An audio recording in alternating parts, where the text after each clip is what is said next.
Tottenham till I die, Spurs diehards. Tottenham till I die. Tottenham till I die. Tottenham till I die. Spurs diehards. Tottenham till I die.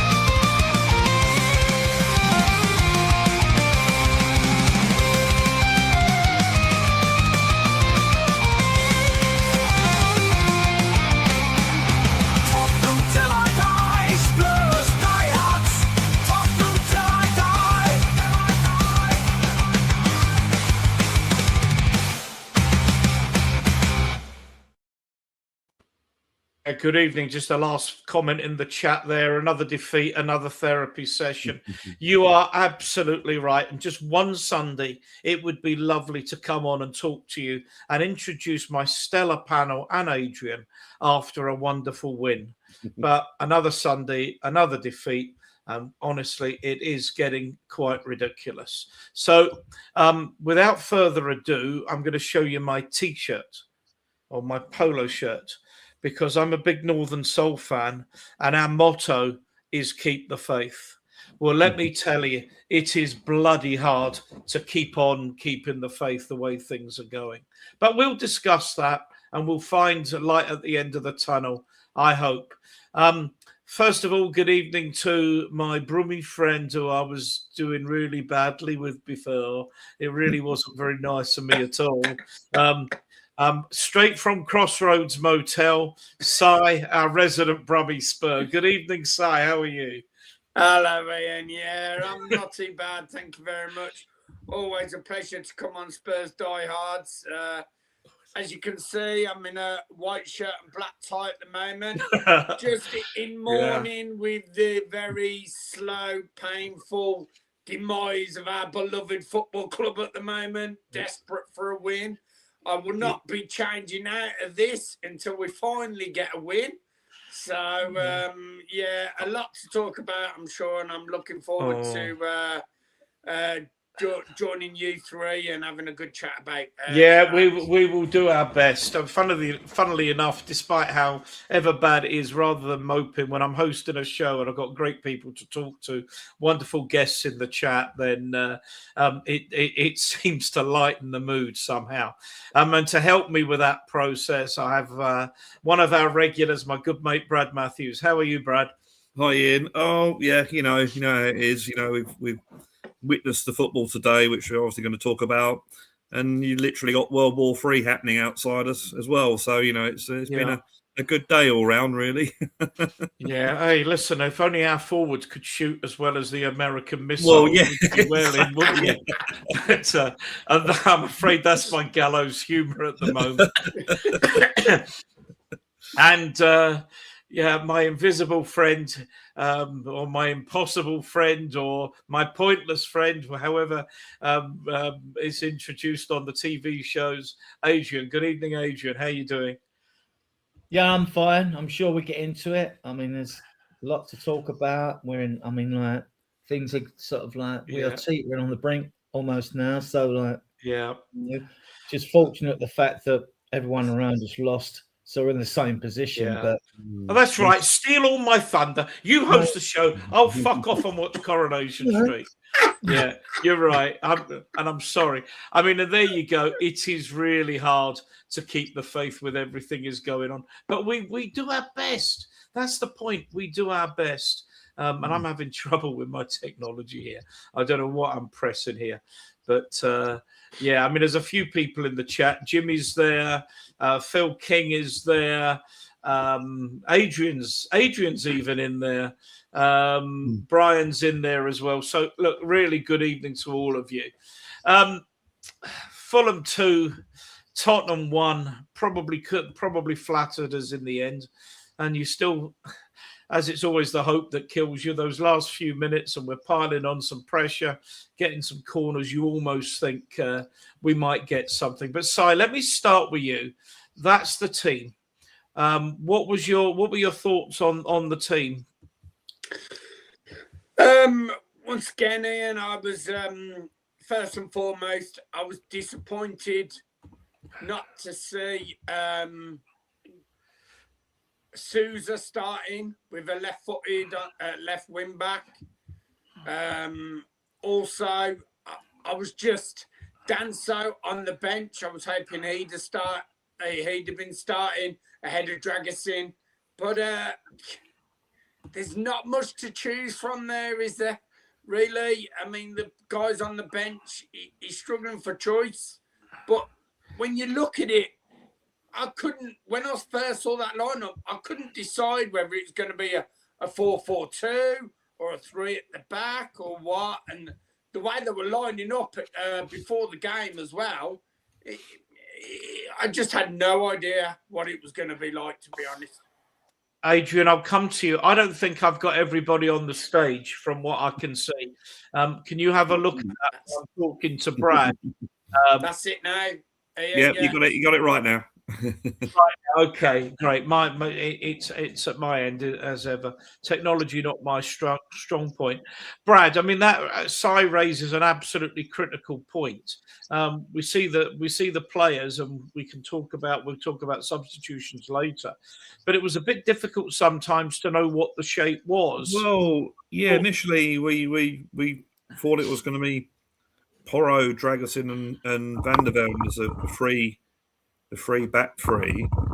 And then you got Gallagher on the right and Xavi on the left. Oh no, Gray on the left, wasn't it? I think, and Xavi on and Gallagher on the right, and then Xavi left wing, and it's a really strange lineup. And I thought if Danso was fit, why they had the 3 players there to do the back three and use Porro. And I agree with Si.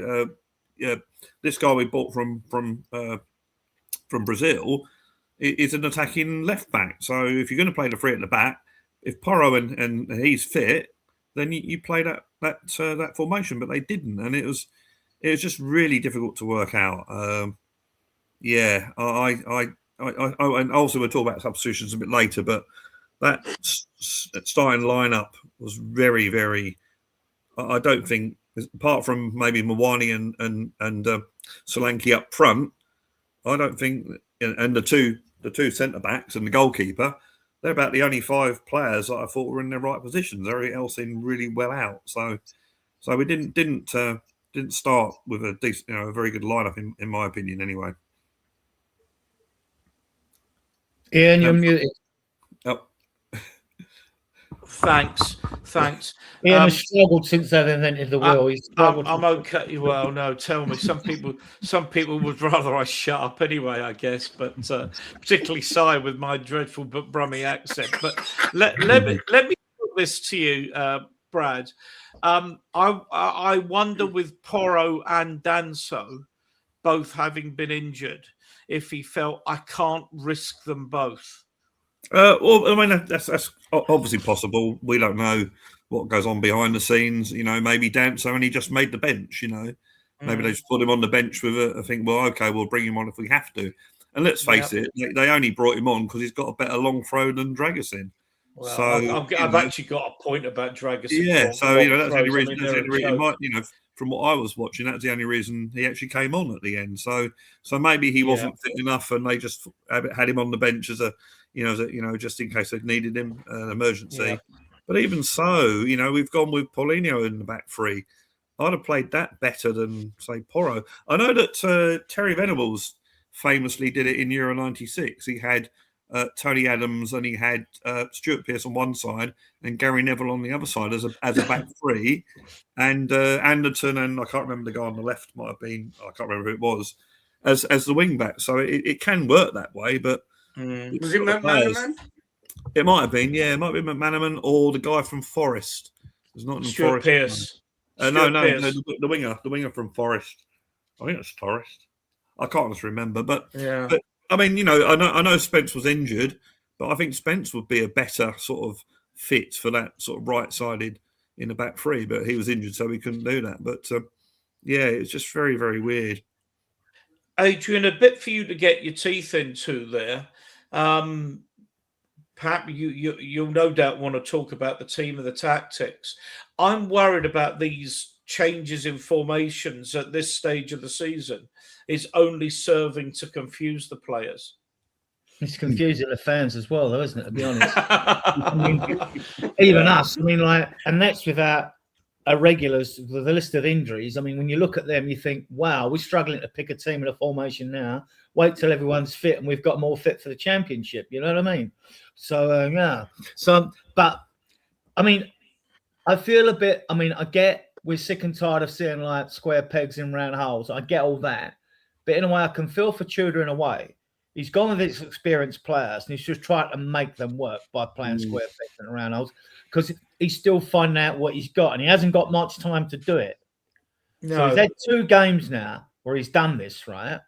Now he should have a better idea of what way to go. So, I mean, like you say, you would bring Sousa in. He came on the last 10 minutes, right? Didn't notice him when he came on, to be honest. But, I mean, like, unless you guys missed something. But he did a couple of really good runs out. Yeah, I thought he did all right. He's got pace, Adrian. Yeah, I think the life force was draining out of me at that stage. You know what I mean? So yeah, so but we want it. I mean, I've banged on about this for not season the other season. We have never got a blend of a midfield 3 that has actually worked and done anything, right? Except for them first 10 games under Ange, right? When he was here, and the same today, right? Gray should not be playing on the left. I wouldn't slag the kid off. I thought he'd done okay actually today for what it was. But, and then when he switched on the right, he looked better. He looked better still. It's automatic switch. But what he does, he sort of like, he goes, okay, I'm here. I'll just keep it safe, right? Which is what he did. You know, ball went over his head early in the game, didn't it, first half and all that. But he settled. It was okay. And he's a kid. But the likes of Gallagher and Laughing Gas, I didn't want Basuma playing. Right? Gray should be in midfield. He progresses the ball. He should be in midfield. And so I didn't want that. The front 3 I looked at, I thought, how are you going to play him? It's like, you know, Marnie ended up playing more on the right and breaking on the right-hand side. And like you had Solanke through the middle who got no service whatsoever. He got cut off by Fulham. They cut the supply after him. And then like Xavi did what he did, does what he did, he's trying too hard, right? When he should be looking for easier balls. We're away from home, you know. He did it against Arsenal. Looks good. You think you're going to get something for him. So he's sort of like been miss, hit, miss, hit, miss, like in the games he sort of played for us. I mean, we know there's a fantastic player in there, but as a new boy, I mean, you'd be looking for Gallagher and Basuma to sort of carry this midfield. And again, Gallagher was on the right sometimes, and we gave them so much space. I mean, like, and we're closing them down.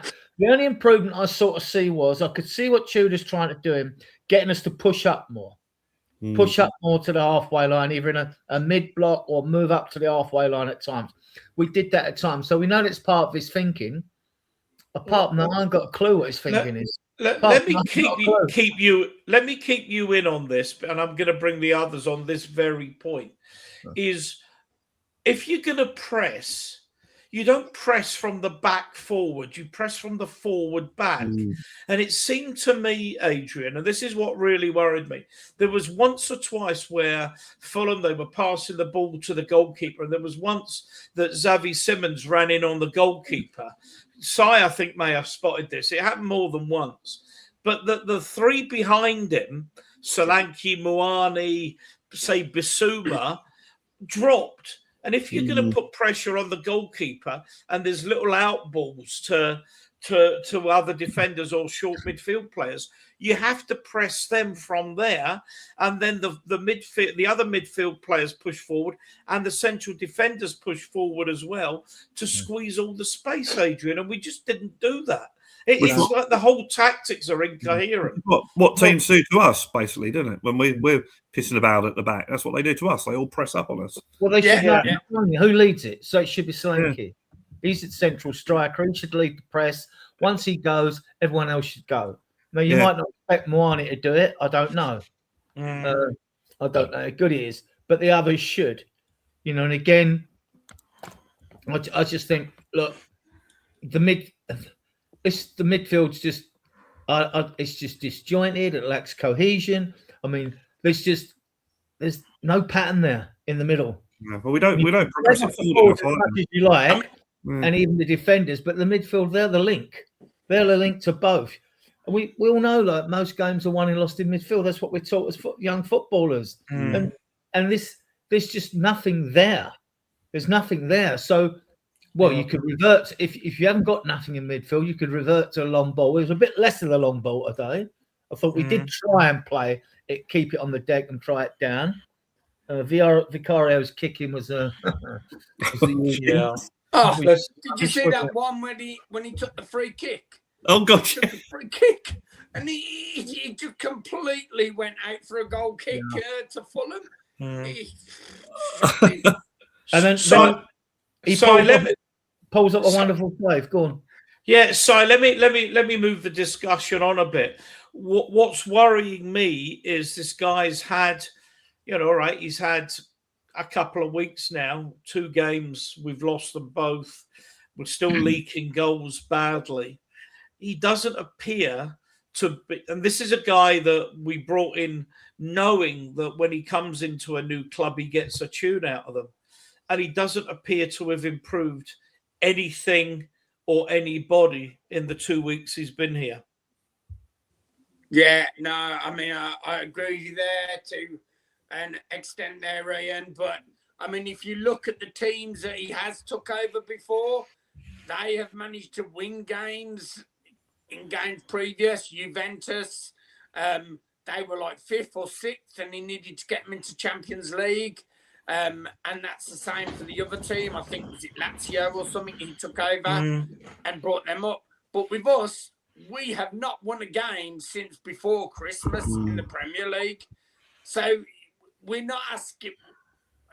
asking a lot more from him than what Juventus and the other team asked. And I just don't think it's. I think a lot of it is to do with the players. I really think some of them don't look bothered. Basuma as one. At the start of the season, he was nowhere near the first team. He was shunned out of the first team. Everything. And he's going to go at the end of the season. He knows that. Whether we're Premier League or not, he knows he's gone the end of the season. And some of those other players, I mean, God forbid that it should happen to our club. I mean, but if we do go down, quite a few of those players have probably got relegation release clauses. So none of them have. No. So I've read that. I mean, none of them have got relegation clauses because I suspect when these contracts were negotiated, the idea of being relegated was so unthinkable. You wouldn't put it into a clause. Brad, let me bring you in then on the points that have been made, and in particular, I've been of the opinion for a while that these players are better than the results that they've been getting. But we're now 2 years into and 3 managers, and nothing has changed. Well, this is what perplexes me. I mean, as individuals, there's some talented players out there. If you look, Van der Ven is talented. Obviously, Romero's not suspended; he's talented. Gray is talented. Xavi's talented. Solanke, they're all, individually, they're all talented players. But at the moment, it's like they're sort of thinking. I don't think they even discuss relegation at this club, and they bloody should do, because I don't think they seem to think that we're in a fight, but we are. This time last season, we were so many points clear that we didn't have to worry about it. Now we are in a relegation battle. If you're 4 points off the relegation and there's 10 games to go, you are in a relegation fight. But they don't seem to even think that. And at the moment, they just seem to be thinking, "Oh, I'll just play like this at the end of the season, and then see what happens at the end of the season." But is that because all they're just crap, as some people suggest? You read a lot of the same social media as I do, or is it that all the belief has just gone out? Well, there's confidence has totally disintegrated, and I think what we need to happen is certainly against Pat. Now, I had Fulham written down I had Arsenal written down as a loss. In fact, I've got Arsenal, Liverpool away, Chelsea away, Villa away. I've written those games off totally. Mm-hmm. I'm being realistic. I'm not looking at us getting many wins. I'm pinpointing the Forest and the Leeds game, although Leeds seems to be a lot safer now. But I can't see where we're getting points from. Now, I had this down as a point. Today, I had Palace down as a point. So we need to beat Palace now, and then we're past my expectations. But I can't see where the next win's coming from, because I can't see anything during the game where we even look like we're going to score. So what we need to happen, I think, for this confidence level, is we need a situation where we just get a bit of luck. 1 or 2 shots in the first half against Palace that go in, the wonder goal, that sort of thing. A VAR that actually goes for us for a change, and just give them that belief that they can win. Because we keep having these little 10, 15 minutes where you think they're going to come back and they don't. And that, as fans, that makes you despondent. That must make them very despondent as well. So, there's something really wrong there at the moment. And I think, personally, it's the whole club. The whole club is in an actual... In fact, the whole club is in a mess. Football with VAR and the referee in at the moment is in a mess. The whole situation is in a mess, and I don't particularly like football at the moment. It's just it's just really, it's just awful. But I think the whole club is in some sort of denial about relegation. Adrian, when we were kids, I'll come back on a couple of these points, Brad, if I can later. It's a long time ago, Ian. Adrian, when we were kids, we used to say, and some of the stuff I was coached, that winning is a habit. That once you get used to winning becomes much easier. But the other side of that coin is that when you lose games, it becomes a habit as well. And these guys, not deliberately, but these guys have become too used to losing, and that's become a habit for them as well. I think one of the biggest problems is there's been so much chopping and changing, and we haven't had a settled team. And now you've had another manager and he's trying to change things again. And players have confidence. And if you're playing well, like we've seen good sides, you know that if you're the centre-back, you can trust the left centre-back or you can trust the right back, wherever's around you. If you're going for a sticky patch, whether you're a midfield, whatever position you're in, you might not play your natural game because you're worried about what the players are doing around you. And that's a bad place to be in. This movie could end very badly if we lose to Palace or something happens, right? But then, I'm still going to go whatever happens, but it'd still be heartbreaking, if we were to get relegated. And I just think that we're going to see this chopping and changing. We might get players back at the end of March or something like that, or during March, but he's got what he's got. I mean, and he's not been dealt a great hand, and he's not had the time that Frank's had with the squad. Frank should have done much better with this squad of players. When you're looking back, you realise how awful he really was. So now we're chopping and changing. He's trying players in different positions. He can't experiment for too long, though. He hasn't got that luxury against Palace to experiment. He's got to say, okay, look, he knows he's going at the end of the season. There's no reason for him to be fearful. We'll probably get a bonus if he stay up, right? There's no reason for him to be fearful. Play Stu back. Play him at left back. Play Gray in midfield. Drop Basuma. Drop Basuma. And Dragerson. He doesn't inspire, does he? I'm gonna come back on team selection for Thursday. And players, how are you going to build confidence if you keep being shuffled around or told to do different things from different managers, different games, and you've not got settled into? You need a settled system, even if you haven't got a settled side. But the system's not even settled here, and that's the problem. I don't know what the system is. Well, there's no pattern of play, basically. It's hit and hope football, basically. It's just play hopeful football. Hope we get a bit of luck, like Brad says. I think that's what it is. 47 league defeats, Si, in our last 104 games. That doesn't suggest that's from King Hoddle. That good. doesn't suggest these players are that good, does it? Yeah, no. And that's under, I don't know. I mean, I've lost count now who was there before Ange, and then before that. I mean, I've just absolutely lost track of. We've had so many. There's got to be a point where we stop blaming the managers. I mean, how many managers can we go through until we look away from them? And this team, I mean, I'm worried that the majority of this team won us our first trophy at the end of last season since 2008. And so that they put their name in Tottenham history, if you want. The end of this season, they could just be like, their name could be in Tottenham history totally the other way around. They could be ruining their legacy, which they gave us the end of the season. So, yeah, I mean, I agree with that.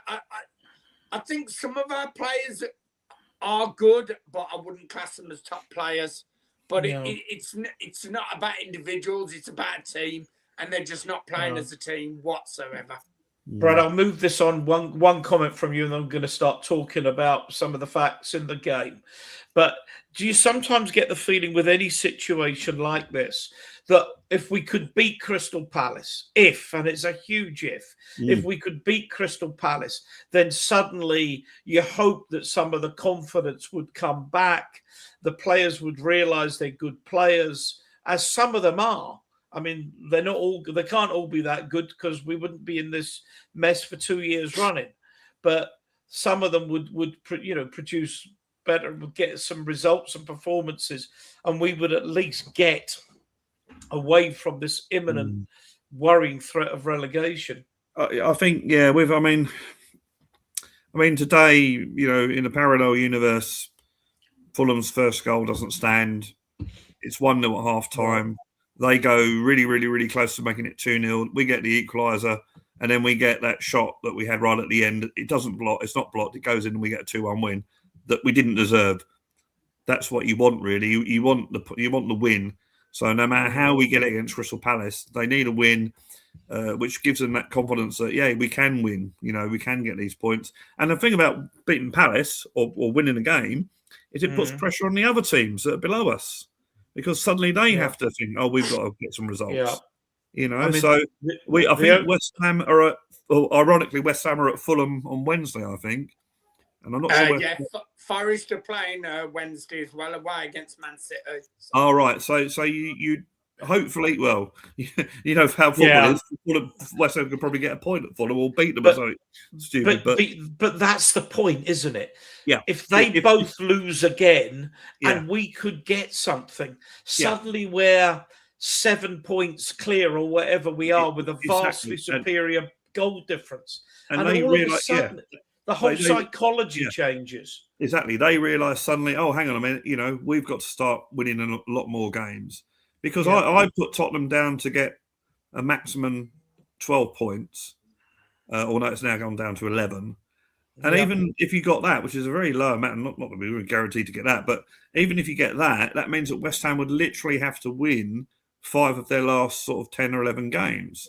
And they've only won, 6 all season. So you're putting pressure on those teams below us, like Forest. So you've got to get this win at some stage. Because if we don't, and I'm not so sure we can get a win again this year. That's how I feel at the moment. I can't see where the next win is coming from. I really can't. And if that's the case, we are going down. And I hate saying that, but it's a fact of life. It's a fact. I mean, Adrian, I want to talk about the game, but there's so many things. I mean, this is the problem, isn't it? You're relying on there being 3 worse teams than us in order for us to survive. That's where we've got to. There has to be, And to compound that, you've got to look at the worst case scenario is if we were to lose against Palace. Right, the 3 false starts. Then we've got to play Atletico Madrid. Then we've got Liverpool away. Then we've got Atletico Madrid. If we lost to Palace, we could. I know we've got a great record in Europe at home, 20-odd games undefeated, but we could lose if we lost them 4 games on the spin. That could really knock the stuffing out of us.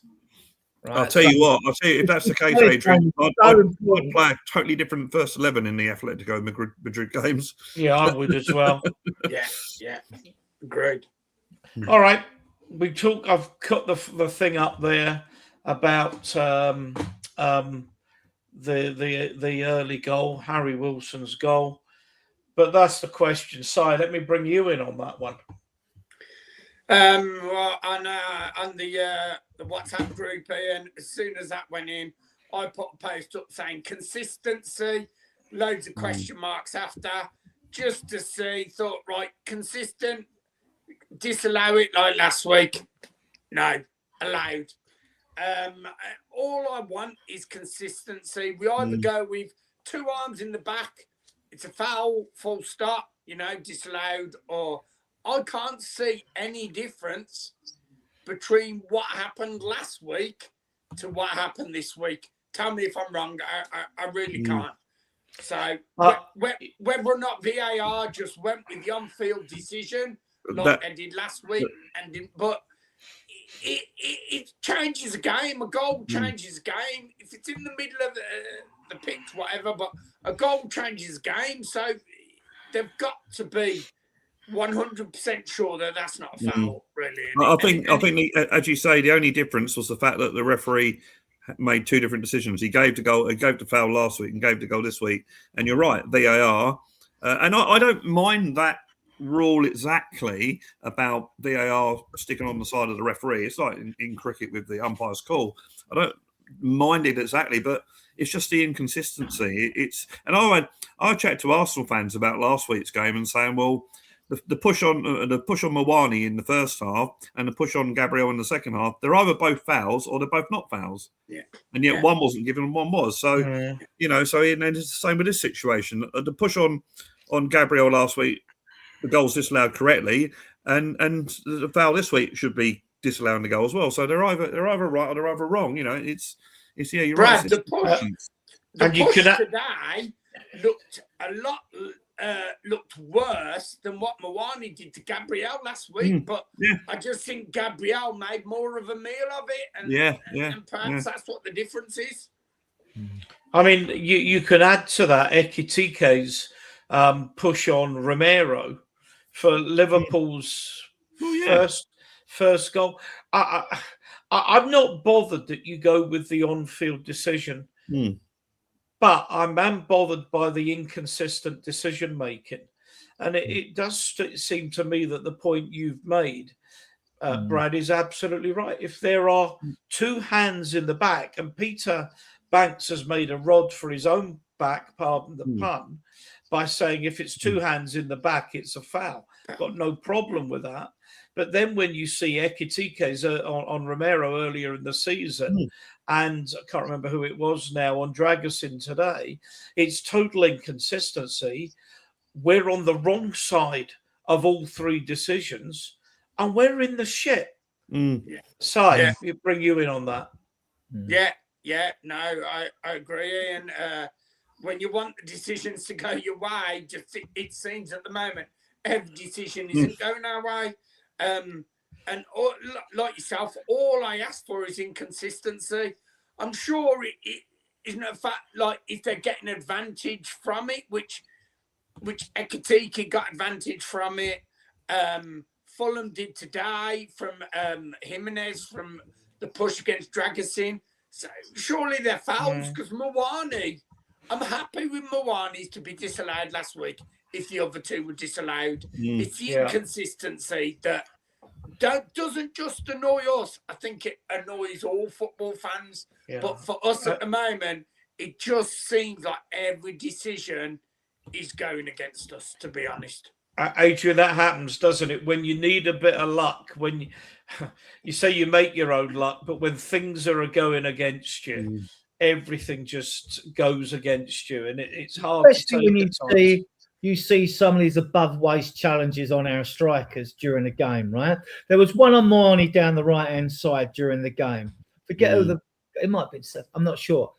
And he was virtually pulled down, and we didn't even get a free kick for it. All right, it wasn't, you know, it was wide right position. But I'm thinking, I'm looking around at some, I've seen it at the stadium as well. I mean, like, and it works both ways. It seems you can challenge people above the waist and get away with murder, basically. You've seen players virtually dragged and you don't get a free kick. There was one the other day, what game was I watching? When the player's shirt was pulled and the triangle, now referees, you know this in, if it's a certain small triangle, it's okay. But if the triangle pulled on the shirt is so far, there was a penalty, clear penalty should have been given, but wasn't given for it. And I just thought, that's a pen. That's not us, but that's a pen. I forget the game I was watching. But yeah, we are all struggling with inconsistency, even on decisions not made as well. You know. Yeah, I don't know if anybody saw the Celtic Rangers game, and or the Arsenal game. You'll need to have seen both. But there was Celtic got a penalty coming into stoppage time for a handball close to the line, not a red card, where the ball struck the arm. Which are consistently given in Scotland, rightly or wrongly. But then you saw Declan Rice with his arm up in an unnatural position, and that's not given as a penalty. Now, I know you say, hang on a minute, different league, different game, different country, but it's the same bloody laws. The laws of the game, the law book, which I had to study half a lifetime ago, is called the Universal Guide. Well, and that applies to every country in the world. Well, you used to ref, Ian.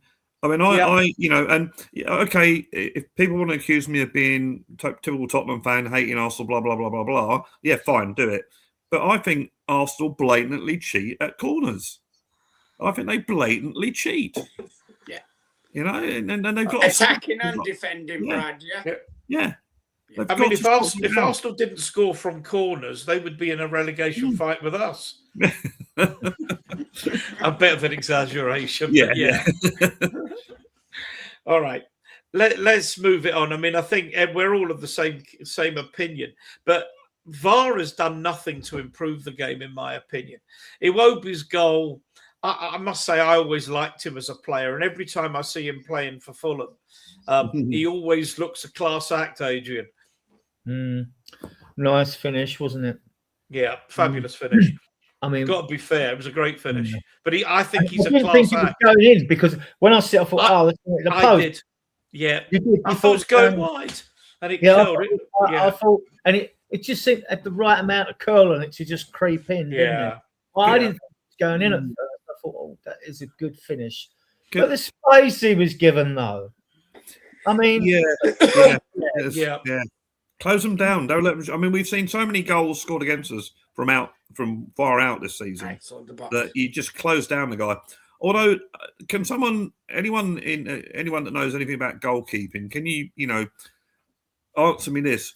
When I look at Vicario's position, he's right on the left, and he dives. He leads himself all of the goal to dive to try, and then he misses it and he goes in. Surely, I don't think it was stoppable.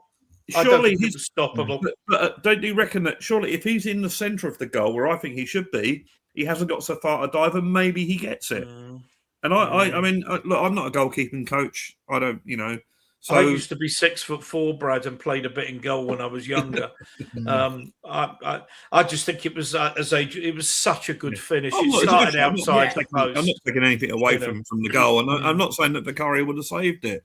But I just looked at his position, and I've been critical of Vicario for long shots this season because he always seems to give the priority to his. If the guy's over there, he gives priority to the near post, and he gets beat on the far post. That seems to happen a lot this season. It does put the striker off more if the goalkeeper's got a look. If he's a bit more covering his near post, because it just closes that option off, and it's harder. Unless he's going to pass it across the goal, and someone's going to tap it in the far post. You get across like Richarlison scored something like that from good work, past him. But I'm not faulting him with a goal, and he did come up with a very good save in a second. Oh, that was an excellent save, didn't he? He's got that in him. That's the frustrating thing about him. Yeah. Si, let me bring you in. I mean, Yeah. It could have been 3 or 4 at half time, couldn't it? Yeah, easily, Ian. I mean, final score was 2-1, but I mean, it flattered us, to be honest. If Fulham had their shooting boots on, I think we could have been out of sight by half time, to be fair. Even the start of the second half, I expected us to come out, half time, Tudor, getting down there, giving it to the players, telling them, like, let's go straight out in that first whistle, the second half, let's press. Start that second half. I mean, Fulham had about another 2 chances before we got any rhythm going again. We honestly, 2-1 just flattered us. Could have been a lot more if they'd had their shooting boots on, to be fair. So, Adrian, let me bring you back. I mean, you mentioned laughing gas. Sorry, I put that up. I mean, I've named Gallagher, Moani, Simmons, and Solanke. That's almost half your outfield players. And if you add Bissouma to that, that's half your outfield players. To me, they were absolutely invisible. I mean, and they, there's some quality there. International footballers. I mean, all of them have got international caps. They can't be that bad. And 4 of them may as well have not been there. Well, this is what Tudor's got to sort out. He's got to get players playing. We know it. We need. We don't want square pegs in round holes. So now he's not got much time to fix this, and he's got to start it with Palace. He's got to decide, right, hang about. I've got to play the left, because we got to have balance on the left. So you want Sousa there. You've got to have balance in your team. I didn't want Spence there when he was fit. Everybody's raving about Spence. He had good games there against Salah. All right, as an emergency, but he's right-footed. He's going to cut in. If you're playing with a winger, you're going to bypass the winger sometimes. When you want left-footed players in left-footed positions and right-footed in right-footed positions, And so Sousa should start, in my opinion. And if you're playing 5 at the back, then you've got cover for him because you've got VDV there. And whether you've got a midfield pivot or playing 3, if you're playing a 5-3, then you've got your left-sided midfielder can help cover Sousa to settle him into the game as well. So you've got him and VDV. I think looking at those 4 players that you just had up, I think I'll put them up again, Brad. I think I slightly disagree with Moani. I do remember in the first half he was having a lot of battles with Shirley Bassey down there. He lost all of them. He lost all of them. Yes, he lost all of them. I won't say he was invisible. He just didn't play very well. I mean, Brad, how many times did he go over and try and win He just kept falling to the floor. Yeah, I mean, that was the visibility of him. But I think, and I'm not making any excuses for Gallagher and Simmons, but I think they're out of position. Gallagher should never have been playing where he was. Simmons should never have been playing where he was. And Solanke, I think, has done enough so far since he's come back to maybe get excused for not having a good game today. But he seemed to be playing more deeper, like in the number 10 role. In my eyes, whereas Moani was the front striker. What was the game plan of getting Solanke involved in the game? He was non-existent. This is unheard of. He's normally the fulcrum. Even he is. What was the game plan to play Solanke? I mean, I don't know what it was. Yeah, I agree. And every time Vicario was like lumping it forward, you wanted Solanke there to bring it down and bring the players into play like he usually does. But it was all Moani up there, and he can't hold the ball up, can he? I mean, Adrian, I'll bring you back. I mean, Gray gets some criticism. I mean, I have to tell you, I do not understand why that boy gets criticised. He's playing left back. We're going to talk about his contribution to the goal. He's a right-footed player, a right-footed midfield player who's asked to play just about everywhere: centre half, right back, left back, for the team to take one for the team, and then people criticise him when he doesn't produce an international performance. And the boy's still just turned 20, I think, might even be 20 this month. But I just think it's ridiculous the criticism he gets. I think he's arrived. I just think he's a superb player. I think because he doesn't look sexy to Spurs fans, that like the criticism. I see him, and you take the reverse fixture, Fulham at home. He was making gut busting runs on the right. He was putting crosses in. He's not a winger, right? No, he was doing everything an attacking midfielder like a Bergvall was doing, or something like that. He was doing as well. Plus his defensive duties, his all-round game is superb. I mean, his passing's good. He progresses the ball. He's good in the air. He's fast. He's not slow. I'm telling you, he's quick as well. He gets in challenges, and his IQ for a 19, 20-year-old is like he's got a maturity beyond his years with his footballing IQ. I mean, he comes from some a Bodo Glint. He turns up for the goal. He turns up. He takes up such intelligent positions, and you'll find him around the edge of the parrot. He's in space. All right, give me the ball. You'll find him. He creates space.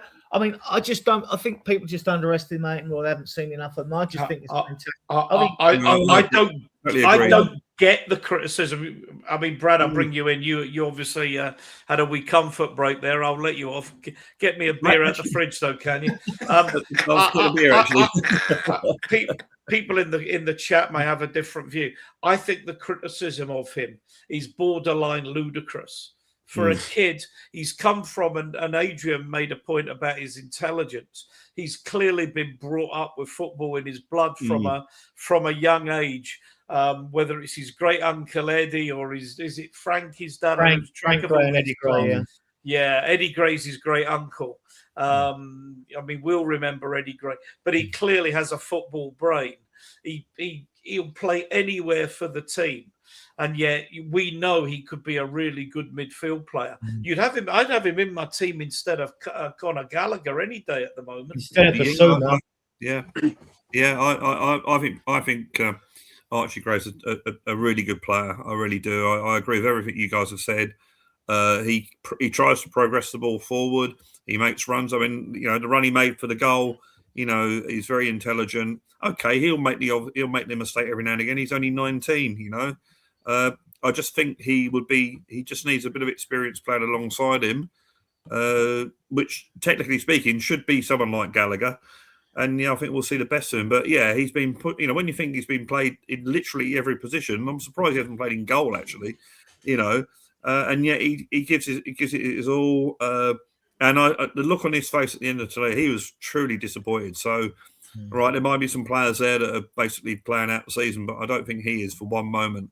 I think he really, really wants to win. And he loves it at the club. The word is he absolutely loves it at the club. Yeah, and I think, players like him, to a lesser degree Bergvall, I think we stand a chance of losing them if we don't improve how we're playing and don't sort of, bring in the Bergvall loves it at the club as well. Yeah, so if we don't bring in the players to play alongside them, the experienced players to bring them up, I think we stand a chance of losing him. But no, I don't get the criticism of him either. I really don't. Couple of points before I lose them in the chat that Lacroix was sent off for Dogzo at Old Trafford today, so he will miss Thursday's game, which is a help for us because he's probably their best defender. But let's talk about the second half. Sorry, Ian, can I just say something about Archie Gray? Please. I agree with all three of you. I think the criticism stems from the performances of when he's playing out of position, which is totally not his fault. I mean, he's one of the only players who's prepared to play in any position for us to help us out in this injury crisis. Whenever he's played in that defensive midfield role or whatever like that in the midfield position where he's most comfortable, I think he's excelled and looked really decent. But it's when he's playing like left back, which he shouldn't be playing, or right back or centre back. I mean, you got to cut the people that criticise him. I've got to cut the young lad some slack because he's the only one that's putting himself out there really for the team and helping us in this injury crisis. To be honest, and the balance on the left. I mean, we were playing everything down our right because Gray was on the left. He was just blocking an end up basically. Gray was, and so So everyone went, and that was predictable. Again, that was predictable for Fulham. Sorry, Yeah. go on. No, I'm trying to think about as well. I know you'll probably do a preview show on Tuesday, will you, Adrian? Yeah, preview. Just Yeah. a preview. We'll see how we go. You talk about the team, and well, I'll maybe come back to it. But I'm starting to think, because there was a comment in the chat about we should play 3 forwards, and Moani, Tell, and Richarlison on Thursday night. I'd probably play Solanke rather than Moani, but I know that Tudor has faith in Moani because he had him at Juve. But either way, you bring in, you play Danso. If he wants to play 3 at the back, fine. Play Danso, Dragosin, and Van de Ven. But go back and play a 4. Play Porro. Play Souza, who has looked good when he's come on. He's certainly got some pace. He can get behind defenses. 2 of that 3, Van de Ven and Danso, probably better. Play Polina, Gray, and Simmons in midfield. That leaves Simmons with the freedom. You got the 2 players protected, and then 3 from 4 of Moani, Solanke, Tell, or and Richarlison. I just and then go for it. I mean, I'm just. We can't. I'll be happy with that team, Ian. What you were just saying. I think it's a good team. Yeah. People in the chat may say different. I think Tell is that he tries things. Doesn't always work, but he tries to make things happen. And I think he does a lot more. And when he came on today, when Richarlison came on today, I think it made a difference. And we've all been critical of Richarlison. I have, but at least he adds something. He can a bit shithousery or whatever. And I think, so I agree. I totally agree that front line should be, Tell, Richarlison, and we've also got to take in consideration, we've got these games to play, 2 in Europe, the rest of these league games. These players today, they can't play every game. Now, I don't know who's played how many games, each of them. So with regard to the forwards, the midfielders, or even the defenders. All right, your centre-backs, in theory, they don't do much running. The goalkeeper doesn't do any running. So your centre-backs, you can keep playing. You could keep playing. If it was Romero, be back for Liverpool game. But, I mean, you could play VDV and Danso and Vicario for all the games. That wouldn't be an issue with me. But when you're looking at left-back, right-back, and in midfield, and the midfield's just been an absolute dog shit show, right? And even forwards, I mean, because Tell looked fresh, didn't he? Which showed the difference. He looked fresh when he came on. Right now, we know Marnie's played 2 on a spin. So does he get a rest now? I mean, I don't know. I mean, the same. Richie's just back, but he's still finding the knack of scoring a goal, isn't he? Or he can't fault him for that, and you can't fault his aggression.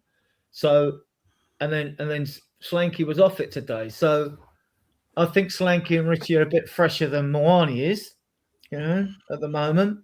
But Adrian, when you're on about, I agree with you there, but when you're on about the word resting, I wouldn't have Moani starting anyhow against Palace, in my opinion. I agree with what Ian was saying, but for me, I don't think we can afford to rest our best players in the Premier League. I think that's why. I'd rather us rest them in the Champions League. I agree.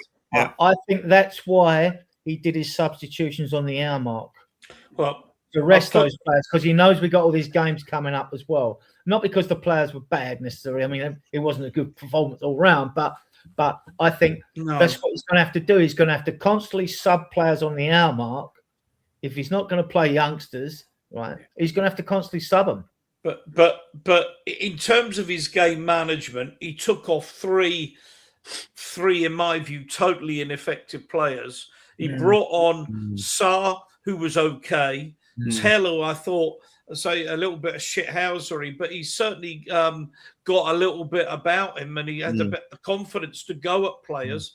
And Richarlison was causing them problems. And we're going to talk about the goal, but to me, Si, let me bring you in then on that. That to me, when we made those substitutions, we looked a much better team. Yeah, 100% there, Ian. As soon as them 3 come off, Tell, especially for me, it was Tell and Richarlison. Richarlison loves to put himself about up front. loves causing trouble, loves getting in the mix, loves his shithousery, doesn't he? For me, he's got to be a starter in the next game because he's a fighter, and those are the players we need at the moment. And I wasn't surprised to see. Just one sec. Yeah. I wasn't surprised to see all three of those Gallagher, Simmons, and Moani hooked, because I think they were three of the weakest performers of the whole 11. To be fair, so I mean, with his substitutions, I was quite happy to see him go off, and then three come on. So didn't Richarlison almost single-handedly save Everton from relegation one season? Yeah. Got a load of goals right at the end. Yeah. Yeah. I mean, within 8 minutes, we have a goal, Brad. And I mean, in particular, note I've made. I mean, people criticise Archie Gray, but that's with his wrong foot in his wrong position. Have I put the 10-second timer on that? Let me get it off. Yeah. That he stands up and the most glorious cross to Richarlison on his left, on his left foot, which I think, and people criticise that boy. Give me a break. No, that was excellent. That was probably about the only decent move we had all game, really. Yeah. He did it against Bodo Glint. He popped up to assist him. He did actually. For us. I mean, he did them charging runs against Fulham in a corresponding fixture and all that. And I thought, yeah. I mean, I'm a bit biased. I watched him in the Championship because I watched a lot of youth football and that. And I just like everything about this kid. I think he's got everything. I think he's got absolute everything. And to be he could. I mean, I don't know what he's like leadership-wise. He certainly plays by example. But we could be looking at a future Spurs. Well, for me, it was the running off the ball, because I don't know for you guys. I just can't speak for you three, but for me, all we ever do is we seem to play the ball to feet. When we're attacking, there's no runs off the ball. Every single player, Simmons, Mwani, Solanke, they want it to feet. And there's Gray, Tell's cutting in, doing his tricks against the fullback. And Gray's the only one who decides to make a run off the ball, runs past him. So then Tell sees him, plays him in, so he's got a chance to produce that cross. Yeah. For me, it was good work by Tell, but the run by Gray, actually off the ball, that's what it can do. It pulls the opposition players away from other players. And for me, it was the run by Gray that orchestrated that goal, to be honest, more than the work from Tell. Yeah, but what my point, Adrian, particularly, is it's all very well making that run and getting in that position, but to stand up across like that with your weaker foot, which was so accurate and it had a bit of pace on it, which enabled Richarlison. There's got no pace on it. Richarlison's got all the work to do to try and direct the ball forward with enough power. I haven't got a problem finding himself around the box in the 10 position up there, because he played there for Leeds as well. He played in midfield when he bossed one game against Chelsea, and through let's say he played about 30 games at right back, so he can do the right back job. His best place is in midfield, though. I mean, Frank said even at centre back one day, nah, your best place, because he can progress the ball. So you want him in there. You want him in midfield. He can progress it. Very intelligent footballer. He's going to get better and better. He will get better and better. There was a question from Nita. I'm going to bring you in on it because I think it's a well worth question if I can find it. Sorry. Just in the chat saying, do you think we got more of a chance if we play players in their right positions? And I think, I mean, it may be a blinding flash of the obvious, but I think we were saying earlier that this is a real problem, Nita, that too many players, Polina in midfield, that's someone's there. I've got that. Polina playing, playing Polina in midfield alongside Gray, to me is an absolute no-brainer. There you go. I've got it, Nita. There you go. Do you think if we play players in their right positions, it's got to help, hasn't it? It's got to, yeah. And pack the midfield as well when you're struggling. That's what most managers do. I mean, Yeah. you could play 3 there. All right. If you haven't brought Tell on, then Xavi or Moani's got to play wide. One of them's got to play wide. Today, Moani was more of an inside right, wasn't he, than like out on the wing. You know, I thought he could have played wider, and Xavi could have Xavi can play on the left. If you go and watch his videos, and he scores a lot of his goals when he cuts in from the left side and curls them in. So Xavi can play on the left, and people say, I don't want to see him on the left. Look, this is necessity. This is a necessity now. Adrian, I've been really worried when I've seen Xavi on the left that I've felt he doesn't get as involved, gets isolated, and doesn't get the chance to dominate games, which I think his ability shows the ability he can do it.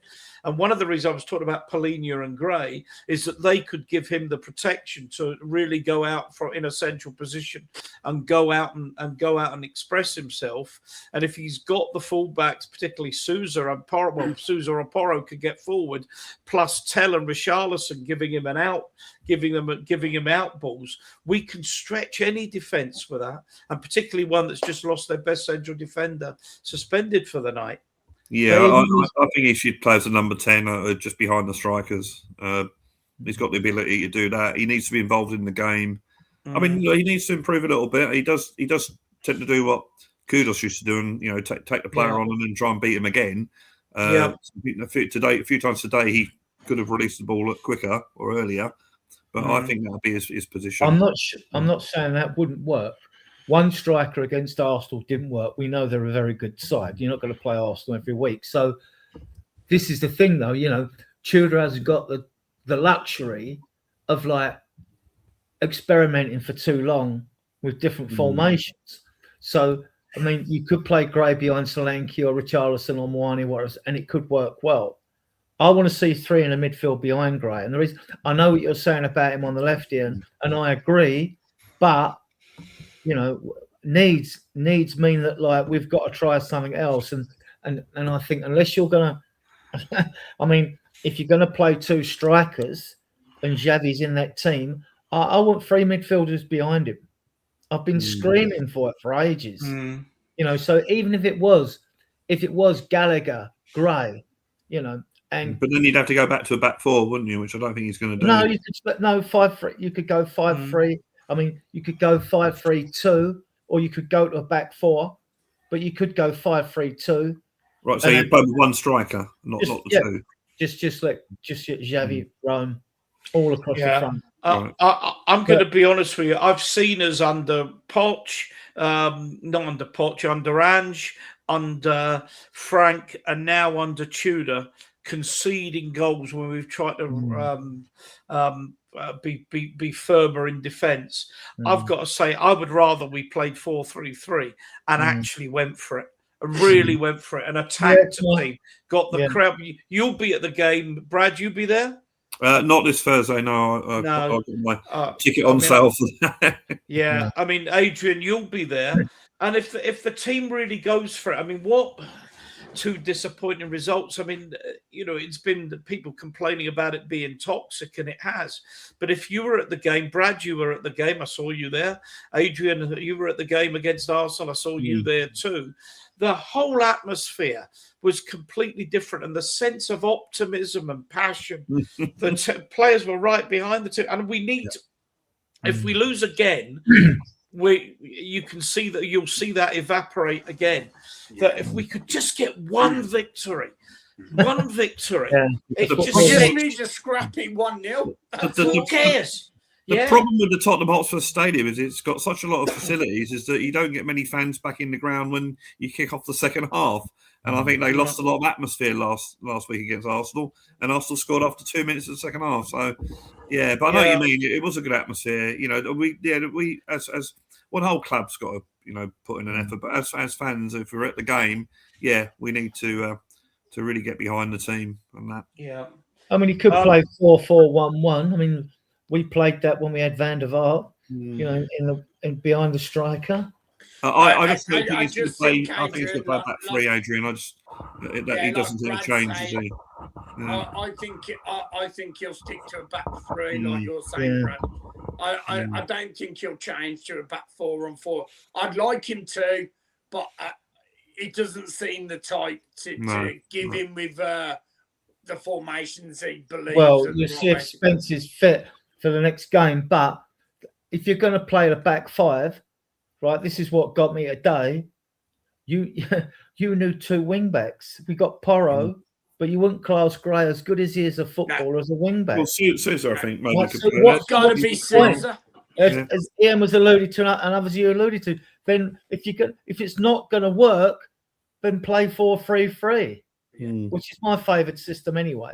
If we're playing a back five, I prefer the 3-5-2 anyway, right? But that's just But you can. I mean, the whole point of the 3-5-2 is, or the 5-3-2, doesn't matter how you dress it up. It doesn't have to be a defensive formation, Brad. If you really do have your wing backs pushed on, then it suddenly becomes a 3-5-2 or a 3-2-5. You can get with that system. You've got the flexibility to get a lot of players forward. We more or less played this way under Pochettino, where we had the back four. But when the two fullbacks pushed forward, someone like Dyer or whoever would drop back to make it a back three from memory. I mean, correct me if I'm wrong. But obviously, we had Walker and Rose in those days. We haven't. Yeah. You get the theory, don't you? I mean, how often do you have three centre backs marking two strikers? There's only one up for most teams nowadays. So you worry about the width and you think, right, okay, the rules are push them out wide, so they're less dangerous out on the wing. There's always rooms on the wing because all teams play narrow, right? Deliberately to stop them playing through you. So you're thinking like, well, a three should work. I still prefer the 4-3-3 where two centre backs might be marking one striker. I think Palace are going to defend. I think they're going to go with trying to get a point. Because if you look at their fixtures for the remainder of the season, they could be drawn into the fight as well. No, they got 35 points. They're safe. I think the last 6 seasons you only need, 35 or 36 was the most. Yeah, they got some tough games coming up, though. Sorry, they got some tough games coming up. Yeah, but they got points. They got 6 more points. Yeah. Just talk amongst yourself. I'm just doing a little calculation here, and I'll come back to you. Adrian, just talk to the boys. Pretend they know what they're talking about. Well, it seems. I mean, like we've got 3 strikers fit now, 3 direct 9s fit, haven't we? Yeah. You've got Moani, Richarlison, and Solanke. I mean, Solanke's their best hold-up player, though, isn't he? Yeah. We've got to play. I'd play Solanke and Richarlison up top against Paris. I mean that. Yeah. When you think we got Madrid in 2 games, we got 2 Madrid games and we got Liverpool away. The Palace, as you said earlier, the Palace game is a must-win game for us now. So I think we've got to go all out for it. I think, unfortunately, we probably gonna have to play 12 if we bring Tell into that lineup. But I'd like to see 12 as well. But Moani can play wide, so you can bring him on. No, I wouldn't play him. And he does take players on. Yeah, I wouldn't play him. I'd play Solanke and Richarlison. I agree. Would you play potentially? I'd want Sousa as left wing back, but if he was stubborn and not going to play him, would you play Tell as a left wing back? No. The mind that he's going to be attacking a lot more than defending. Yeah, I think as I said earlier, when Venables did it with England, he had Pearce and Neville, who are top fullbacks. I don't think we would. You'd be relying on. I don't think he's going to run back enough, and also I think you probably want Tell to be further forward. You want him to be a forward player. Yeah. The reason I asked you to just host for a second while I looked up something, because we know that West Ham have got difficult games coming up. And there's always this myth about 40 points.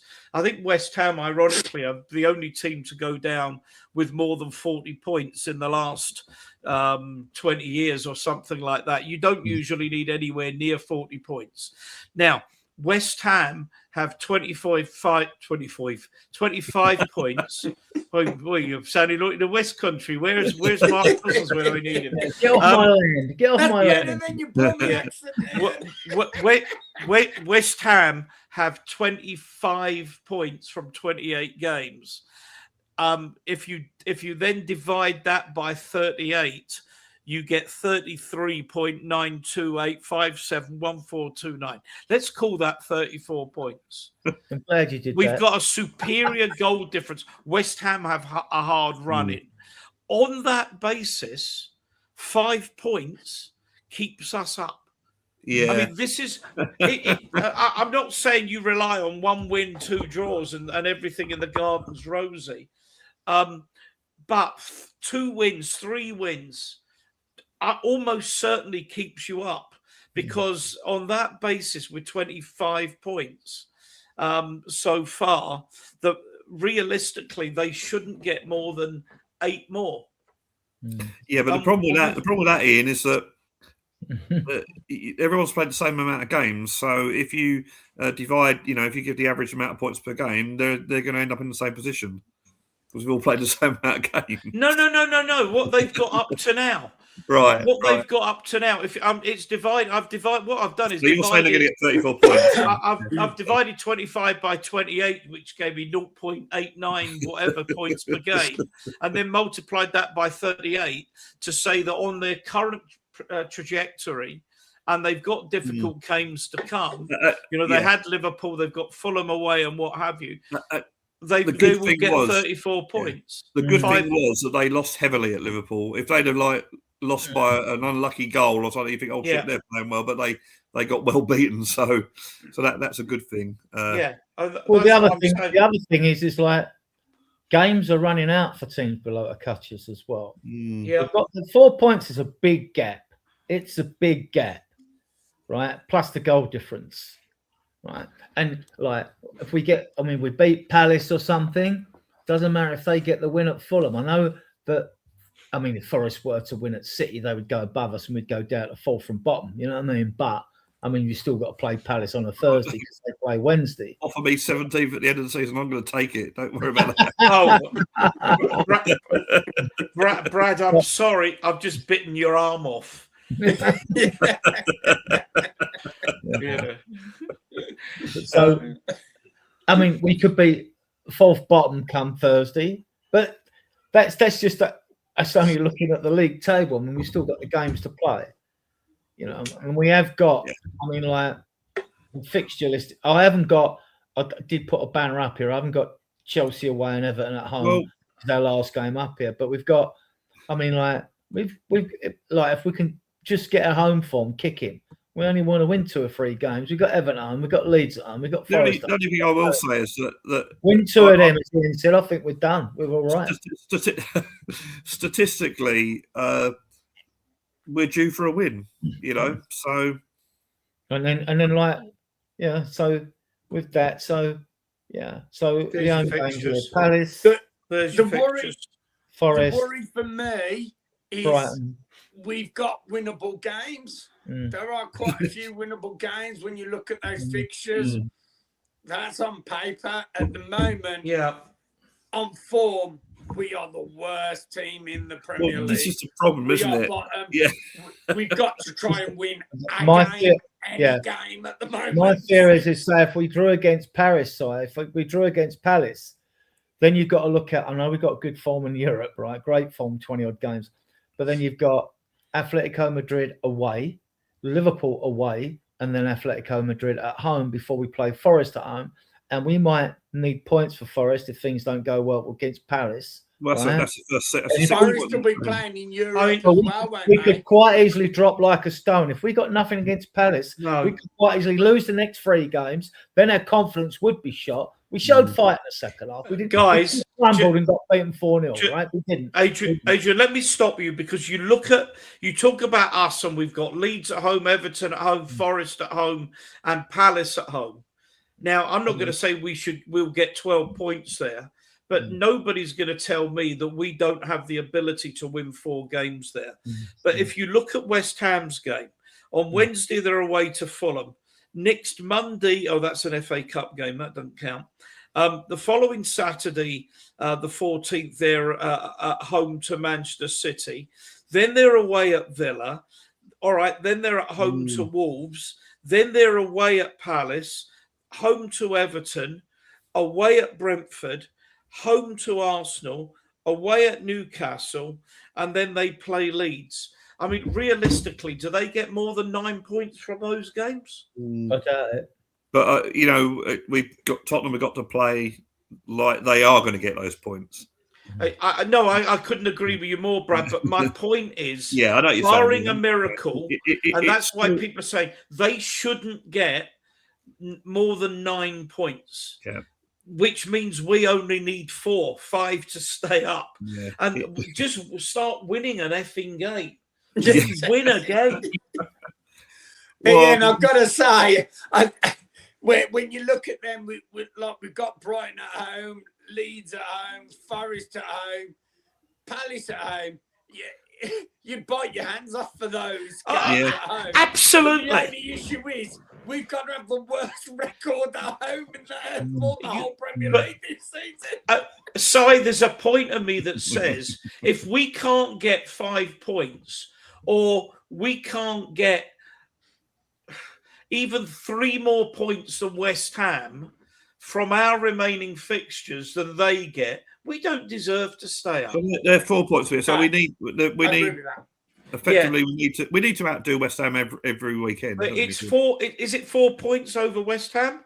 Yeah, which is 5 effectively. It's 5 with the goal difference, unless they're going to beat Man City 7-0 or something. Well, I mean, today I was a little bit worried that we might have lost 4 or 5-0, but in the end, the 1 goal loss. Yeah, we don't have to necessarily talk about wins. I mean, like you could say 2 wins and a couple of draws. So we're going to draw some of these games. That would pick up points as well, precious points, you know.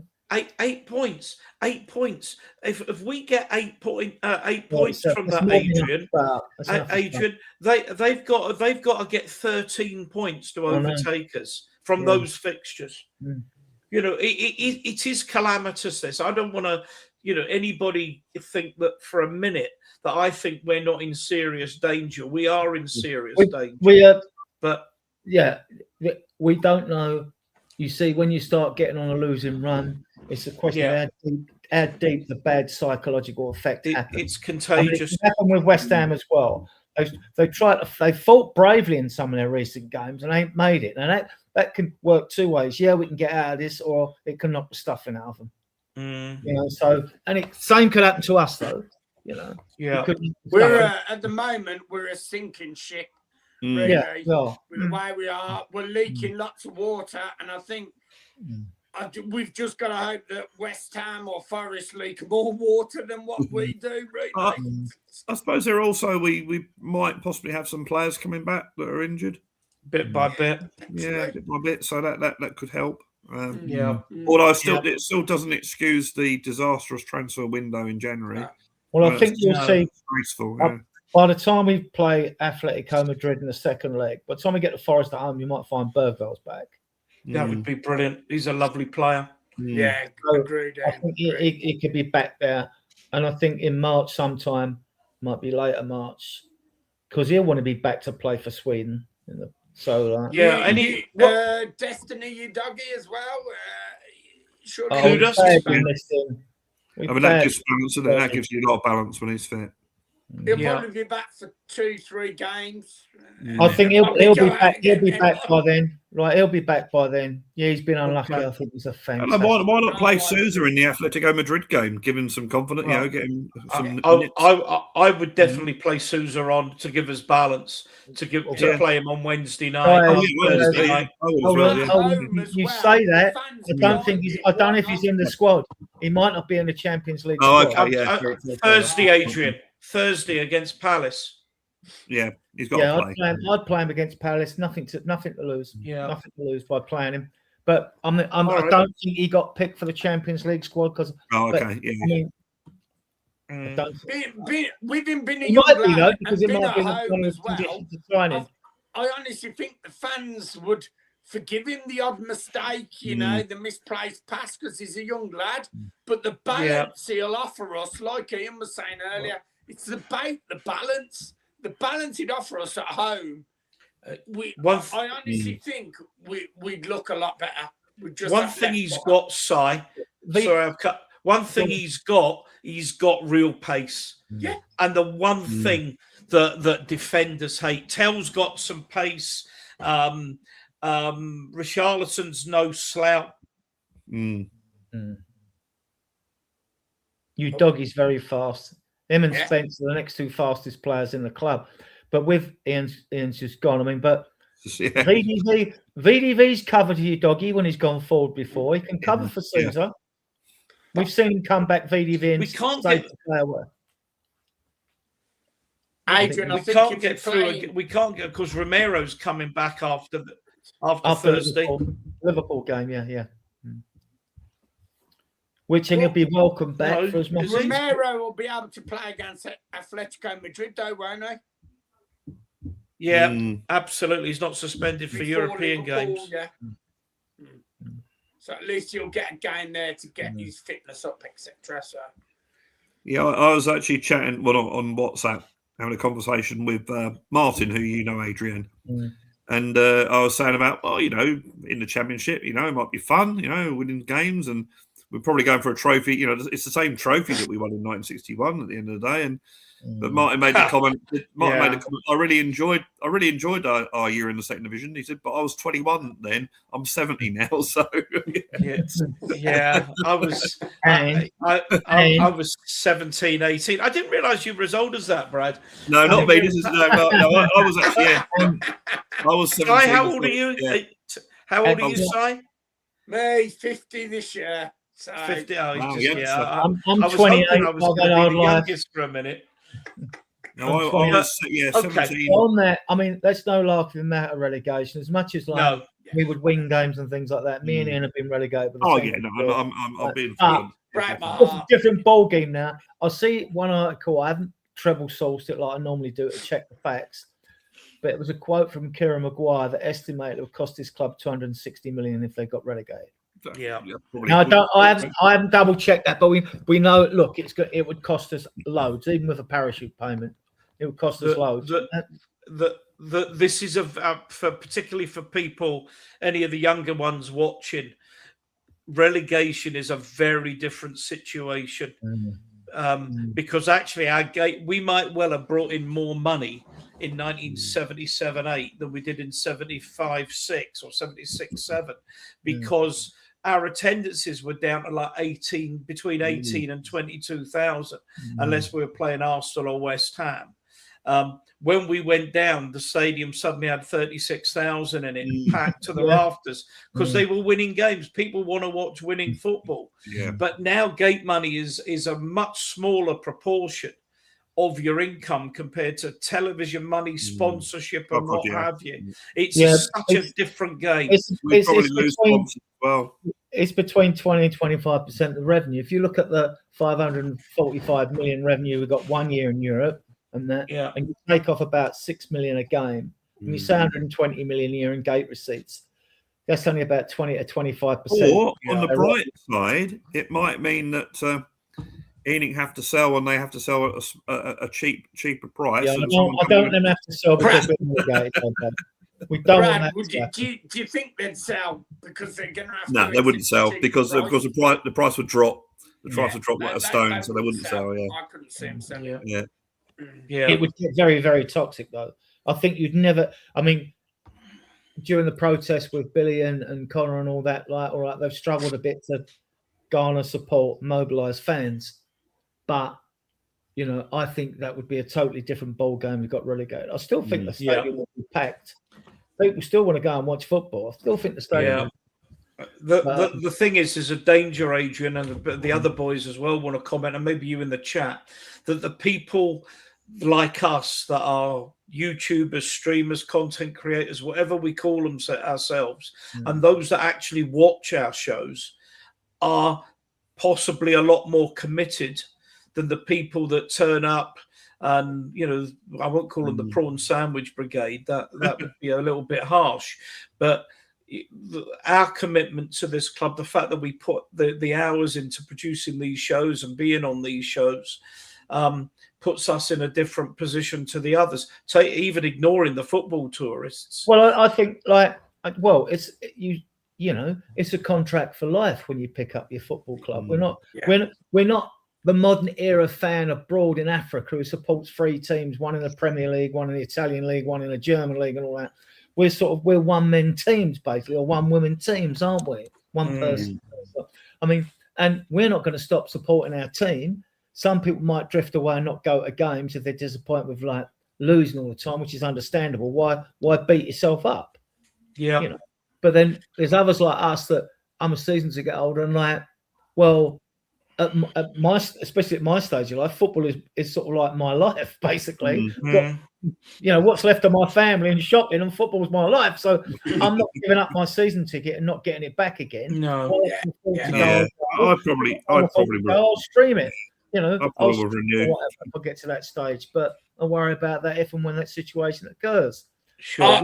I'll definitely be renewing, but I am waiting to see what happens with us first of all till the end of the season, because if the unforgivable happens, surely they need to drop the prices. You would have thought. Well, because they've frozen it to start with, haven't they? But how can you charge that for Championship football? It's just and people saying like, "Oh, I won't renew." Well, a cynical aspect, or the cynic in me might think, "Oh, from the board's point of view, well, look, the people that won't renew are the ones that protest. We'd be glad to get rid of them." You know what I mean? We'll get some more farewell fans from abroad. Are there more games in the Championship?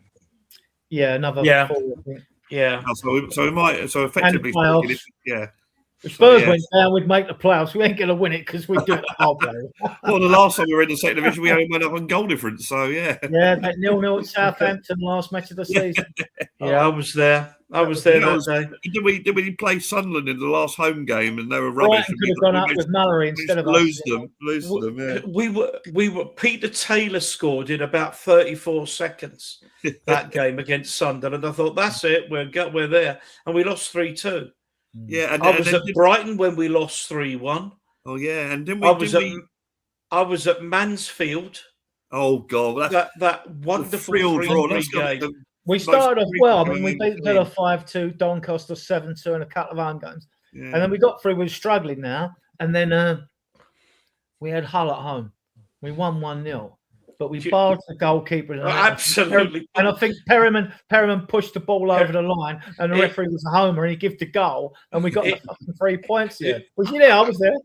I was there. There'll be some people that have no idea. You won't be able to get this game.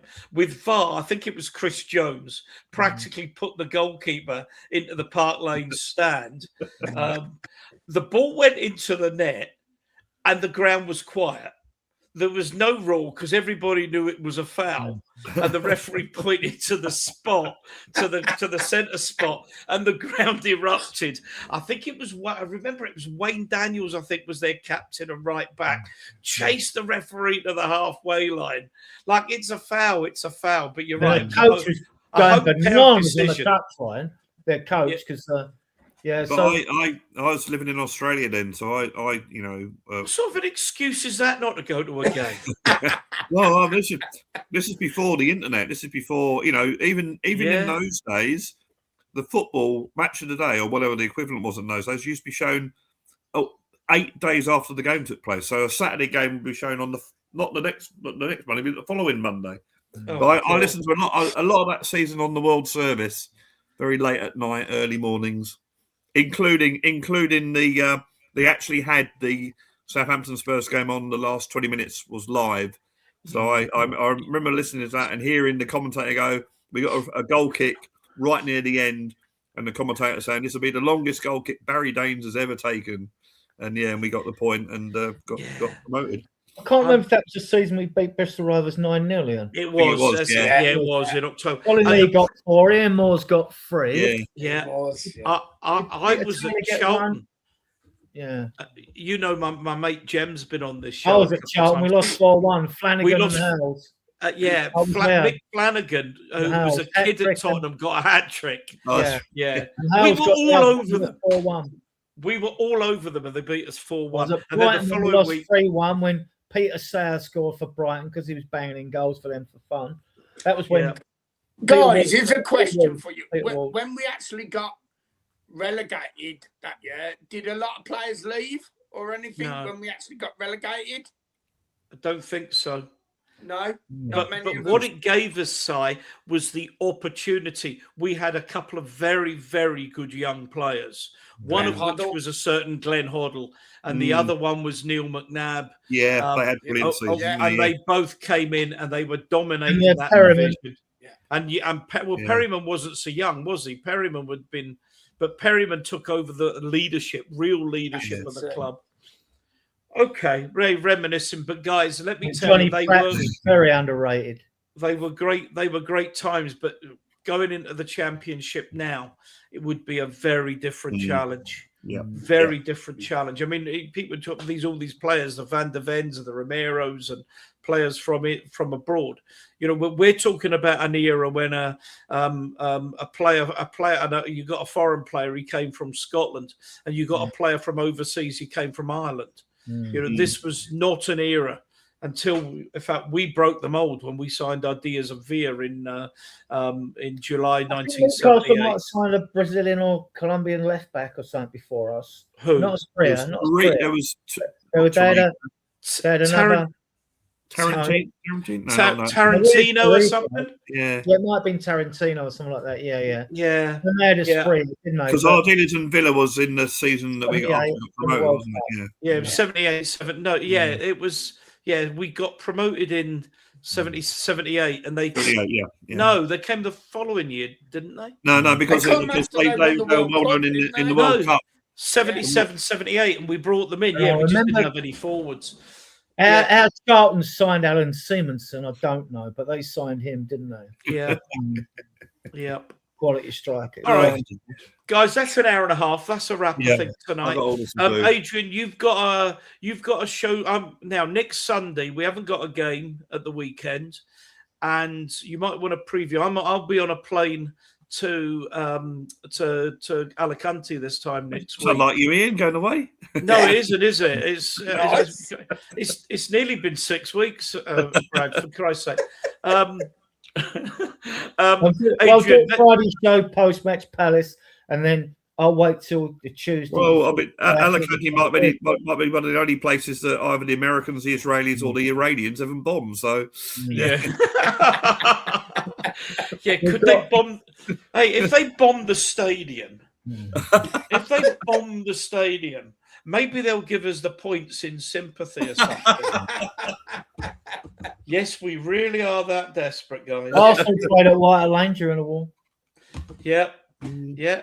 I mean the Nazis bombed Old Trafford, didn't they? yeah. I mean, I think my dad said that one of the old the doodle bugs that Yeah. when Well, it went quiet, that's when you knew it was going to drop. And apparently, one did actually go quiet above the stadium and drop near the stadium.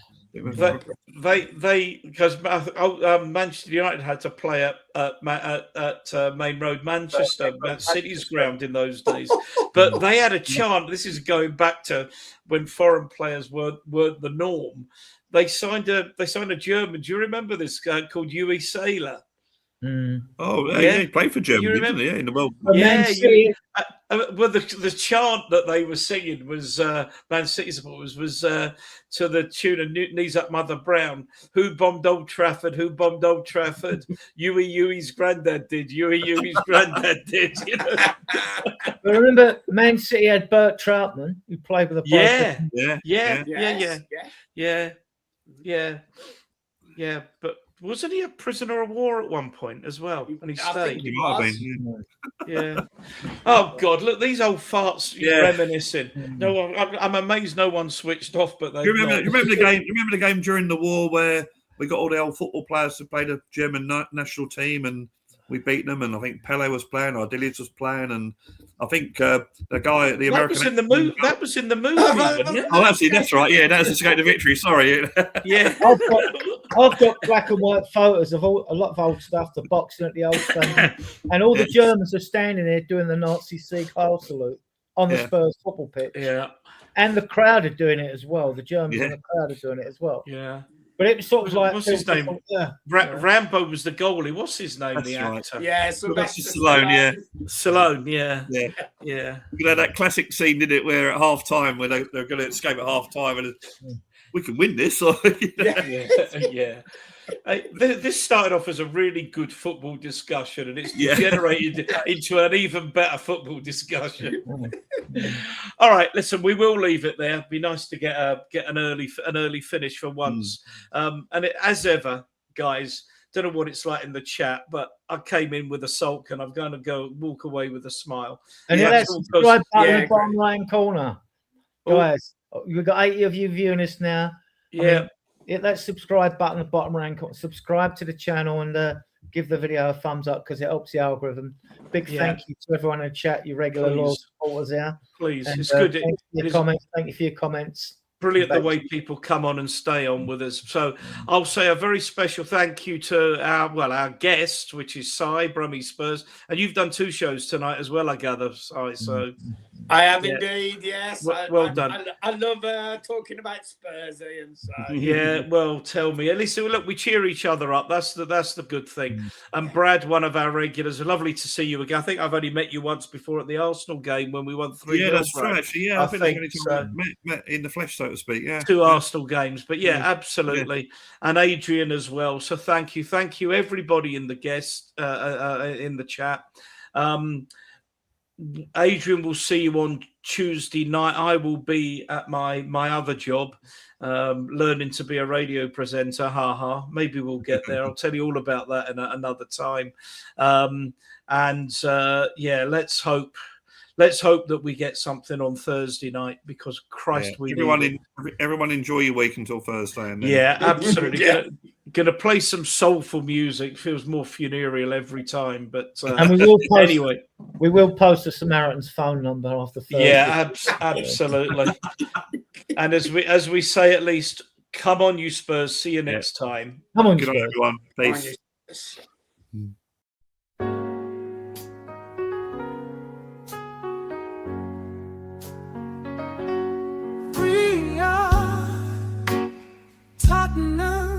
Diehards,